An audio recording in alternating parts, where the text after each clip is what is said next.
中嘉集团全国首创，联合基隆、台北、新北、桃园、台南、高雄6县市旗下12间系统台，从10月18起，每周一上午9点半及晚间8点半推出“你搞懂了没”节目，针对辨别假消息、网络谣言破除、诈骗等主题进行深入报道。其中，台南的双子星3冠网有线电视也特别结合在地时事，采访制作了仙草实小推媒体素养，培育孩子成数位公民。警2分局吸金妙招，网红郭鬼鬼火辣宣传反诈骗。网络的花花世界，台南教育局防瘾打诈有妙招等新闻专题。而且节目不只在中嘉系统能够收看，在全台15个县市、41间有线电视系统，共300万收视户也都能收看到。在中嘉系统收看81台，凯擘系统收看121台，台数科系统133台，以及明城系统128台。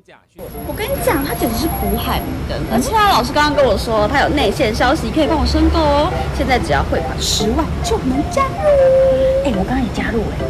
他就封锁我啊！老师那么好，干嘛封锁你啊？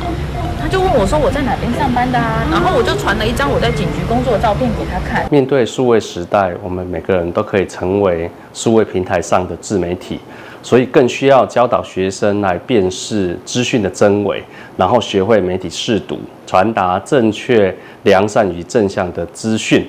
中嘉集团与时俱进，同时也极为重视媒体识读教育的推广，长期投入资源于相关的推广工作中，设计规划社区宣讲，并在活动中结合中嘉新闻网媒体识读游戏专区。这次更全国首创媒体之先，推出专题节目“你搞懂了没”，就是希望能够打通观众媒体识读的任督二脉。记者张硕维采访报道。